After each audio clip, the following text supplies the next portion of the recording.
Before we get started with the video, I'd like to inform you of a very useful tool called the ENB FXAA SweetFX Manager and Remover, which is a tool that will automatically uninstall your ENB files for you with the click of a button. To learn more about this amazing tool, check out my video tutorial on how to use it if you're interested. Thanks for listening, and now onto the video. Hey guys, it's me, Heisennburgg.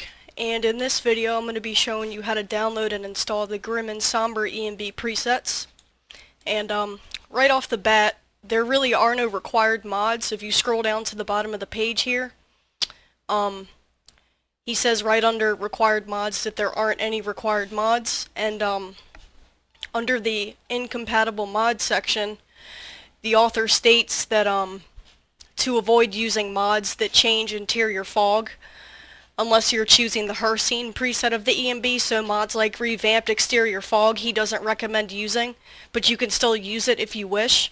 And the author also states that lighting mods and weather mods like realistic lighting overhaul, ELFX, climates of Tamriel, and RCRN, and a few others can create overly dark or bright areas and can also cause shadow issues or some other weird issues.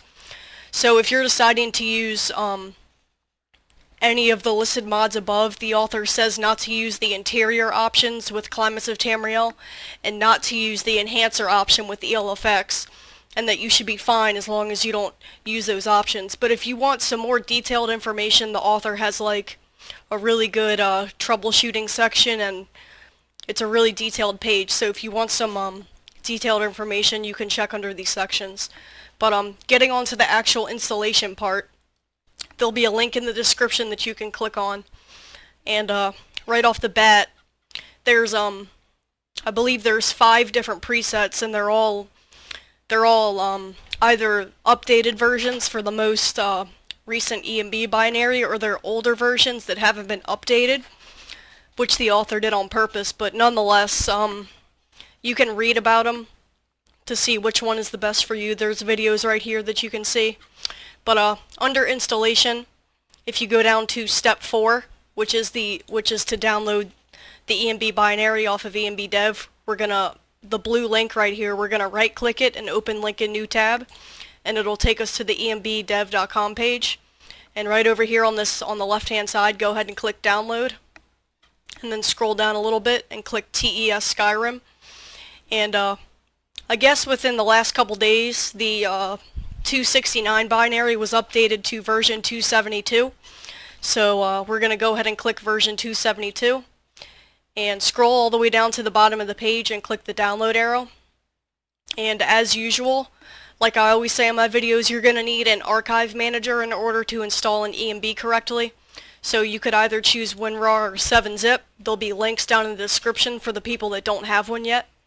But either way, you'll get a pop-up that looks something like this when the binary is done installing. So when you do, you can hit backspace and drag and drop the archive on your desktop. And once you put the archive on your desktop, you're going to right click it, and if you use WinRAR, go ahead and click this third option right here. If you use 7-zip, bring down your 7-zip menu and click this fourth option right here, and it's going to extract it into a folder, which is what we want. And once you've extracted it into a folder, you can go ahead and delete the archive if you want. And we're going to go back to our internet browser and close out of ENB Dev because we're done with that. And what we're going to do now is scroll up to the top of the page and click the Files tab. And under Main Files, you'll see like a fuck ton of different ENB presets. And skipping the presets for a second, if you scroll down to the optional files here, you'll see that the first file is Grim and Somber ENB data files. Well, we're going to go ahead and download that with Manager, not manually. So go ahead and click Download with Manager, and it's going to start installing in your mod manager of choice. And I have a really bad internet connection right now, so this is going to take a minute for me to install. But going back to the presets part, if you look under Main Files, you'll see next to each preset, it'll tell you what binary it uses, and we just downloaded the 272 version. And then you'll notice some of them say like 236 and 221 and some other stuff like that. I'm going to be choosing the Shiogarth 260 or 272 preset, But whichever preset you're deciding to choose, go ahead and download that manually. And again, it's going to start downloading as an archive. But once your data files finish downloading, go ahead and activate them. And if you use Mod Organizer and it tells you that there's no game data on top level, just right-click the data folder and click Set Data Directory and you'll be good to go, and then click OK. Nexus Mod Manager users won't have that issue. So once you've downloaded it, go ahead and activate it. And then once your ENB files have finished installing, just like we did with the binary archive, you're going to get a pop-up that looks like this. So hit backspace and drag and drop it onto your desktop.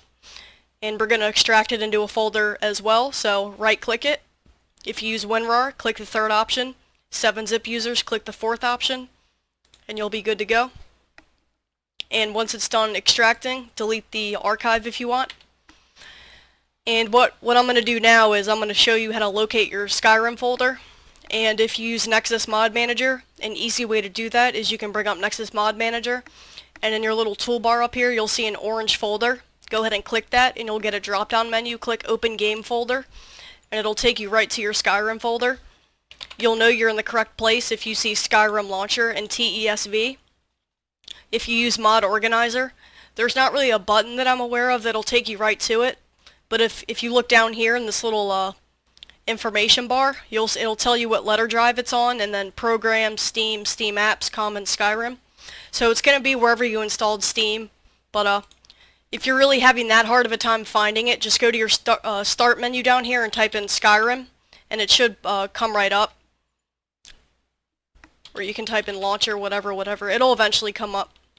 But either way, once you located your Skyrim folder, we're gonna open up the 272 binary folder, and I'm gonna be covering wrapper version installations. But if you do need the Injector version, I'm gonna have an annotation that you can click on right about now that'll take you to a really good Injector version installation tutorial, just to show you how to set up the structure for it. But for now, just go ahead and click the wrapper version. And the two files that we're going to need out of here are the d3d9.dll file and the enbhost.exe file. And we can go ahead and copy those and then paste those into our Skyrim folder. And real quick, recently in the comments I've been getting a couple of comments stating that the ENB host has been not responding when they run Skyrim. If you for some reason have that problem, just run it as administrator. I'll have a little note thingy down in the description to show you how to change this to run as administrator, because if you right click on it, it doesn't give you that option. But yeah, after you've copied and pasted these two files over, we're going to go ahead and open up the Grim and Somber ENB folder, and whichever preset you chose, it'll say it right here, so go ahead and click on that. And you'll see there's a performance version and a quality version. I'm sure it's pretty obvious, but for the people that don't know, the performance version is more for gameplay, for mid-range PCs, and the quality version is more for high-end PCs. But both installations are exactly the same, so whichever preset you're deciding to choose, go ahead and open it up. And you'll see a couple files, or a couple folders and a whole bunch of files. Well, you're going to highlight everything in the folder and copy it, and then paste it over to your Skyrim folder. And once you've done that, you can close out of the Grim and Somber folder. And the ENB is pretty much installed now. We just have to tweak a couple of INI settings. So if we go back to our internet browser and we scroll down, or go back to the description page, and we scroll down a little bit, you'll see that there's a few INI Skyrim prefs that we have to tweak. And I'll show both Nexus Mod Manager users and Mod Organizer users how to edit their Skyrim prefs. So if you use Nexus Mod Manager, go down to your Start button and click Documents, and then click My Games, and then click Skyrim. And you should see a Skyrim.ini file and a SkyrimPrefs.ini file. If you don't see the .ini at the end of your file, don't worry about it. It's the same thing either way. We're going to be focusing on Skyrim Prefs. And to make things a little easier on yourself, I highly recommend that you install a program called Notepad++. There'll be a link down in the description if you're interested in it. But either way, go ahead and edit that. And Nexus Mod Manager users, your any prefs are going to look something like this.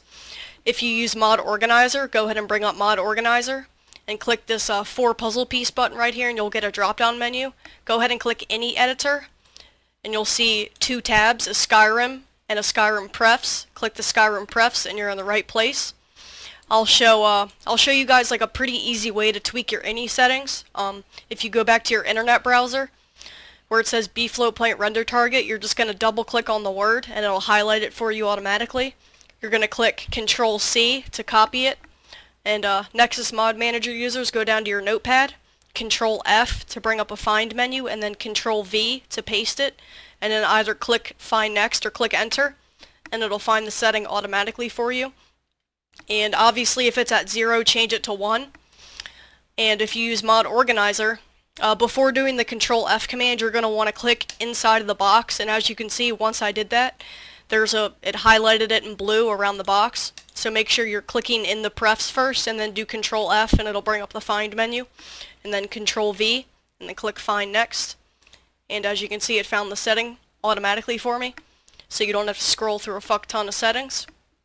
And then moving on to the next setting, double click, Control C, Control F, Control V. But yeah, since I'm not using Nexus Mod Manager, I don't have to edit anything in here. I'll have to do all of my editing in Mod Organizer just in case anyone was wondering. But I'm going to have an annotation that you can click on right about now to skip to the next part of the installation, because I'm pretty sure you guys get the point of editing INI files, but if you do want to watch, just in case you get confused, you're more than welcome to. And sometimes it doesn't always find it for you, but my setting is up here. So I'm going to go ahead and change that to 0. And then if you look down here for 269 binary plus, it tells you to leave these settings at default. And if you look up here, it says to change it to 5. Well, since I'm using the 272 binary, I'm just going to leave this setting at default because it's already at 3. But if you want to change it, you already know what to do. Double click, Control C, Control F, Control V. So I'm going to move on to the next setting. So double click, Control C, Control F, Control V. And like I said, I'm not going to edit anything in here because I use Mod Organizer. And next setting, double click, Control C, Control F, Control V.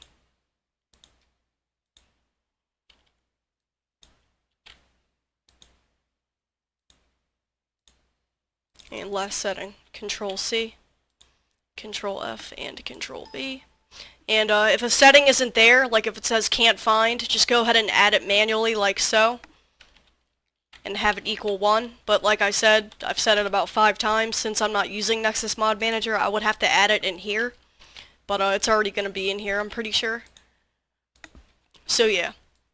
So Mod Organizer users, if you had to edit anything, go ahead and click the Save button and then close out. Nexus Mod Manager users, File and Save, or Control S and then close out. And what we're going to do now is we're going to go back to our Skyrim folder where we copied and pasted all the ENB files. And if you scroll down a little bit, you should see a file called ENBLOCAL, and it may or may not have a .ini at the end of the file, but either way, go ahead and edit that. And if you go to the little memory section, you'll see a setting called RESERVEDMEMORYSIZEMB and VIDEOMEMORYSIZEMB.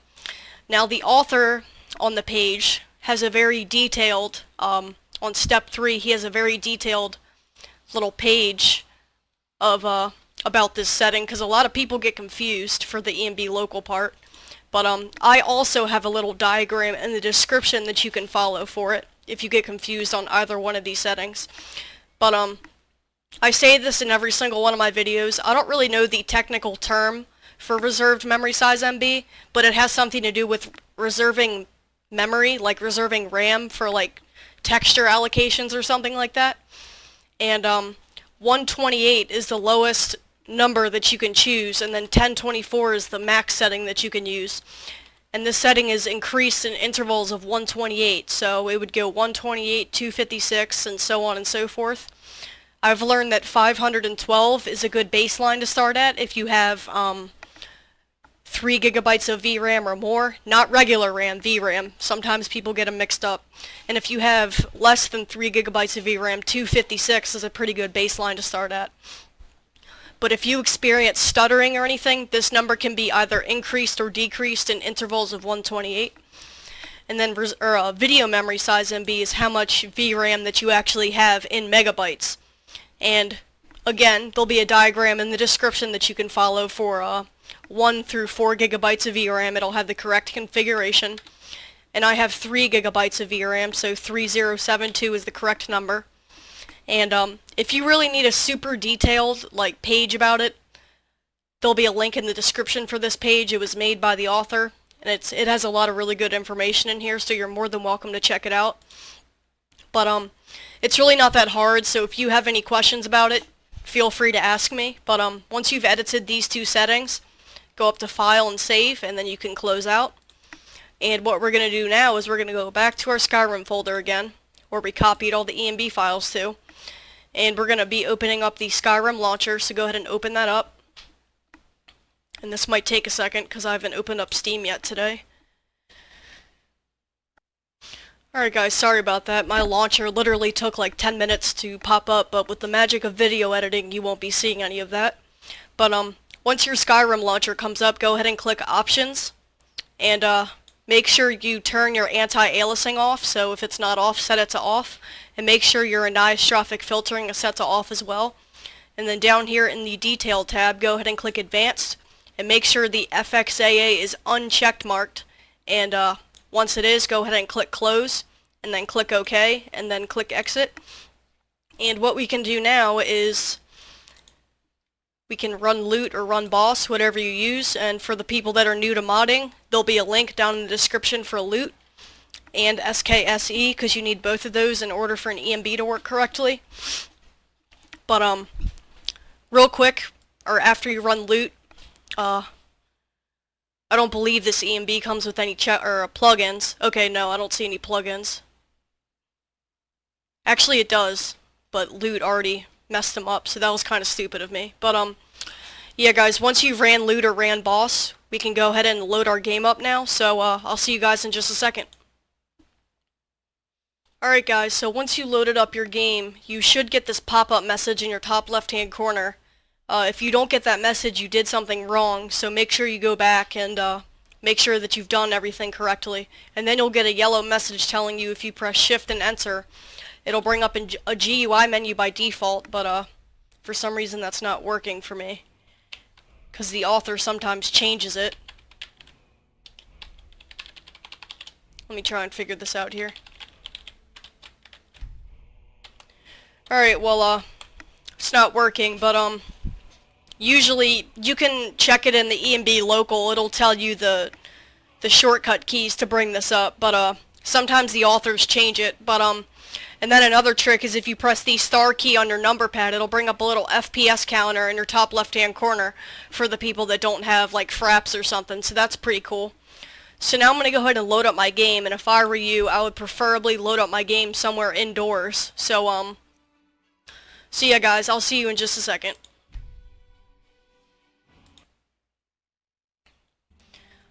Alright guys, so once you've loaded up your game, you should be able to immediately tell that the ENB is working.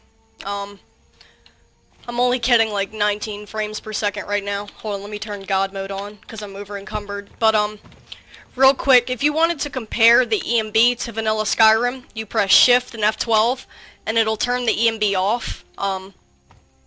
And just a warning, the ENB gives you like a vignette effect, so if you look in the top or all the corners of your screen, it may look like it's slightly blacked out, so don't be freaked out that something went wrong with your monitor. Just wanted to warn you about that. And then Shift F12 to turn the ENB back on. But yeah, like I said in the beginning, this is the Sheogarth preset I chose. This is my first time ever using it, and I actually really like it. It's really nice. But yeah guys, that's how you download and install all of the Grim and Somber ENBs. That's really all there is to it. Next video I'm either going to be covering Air ENB or Vividian 7 ENB, because the author sent me a message and wanted me to make a updated video since he updated his ENB. So I'm looking pretty forward to that. And I also just moved my computer into my room after I got rid of a whole bunch of shit. So so now I'm finally gonna have some privacy and some more time to make videos depending on what I have going on in my life. So so yeah, so there'll be a lot more videos, a lot more ENB installation videos, more than just once or twice a week. So hopefully you're looking forward to that.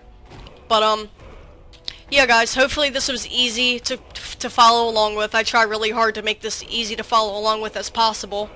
And there'll be a link in the description. Like if people get confused, like with uninstalling ENBs, I feature this tool at the beginning of each of my videos that you can try out for the people that don't know.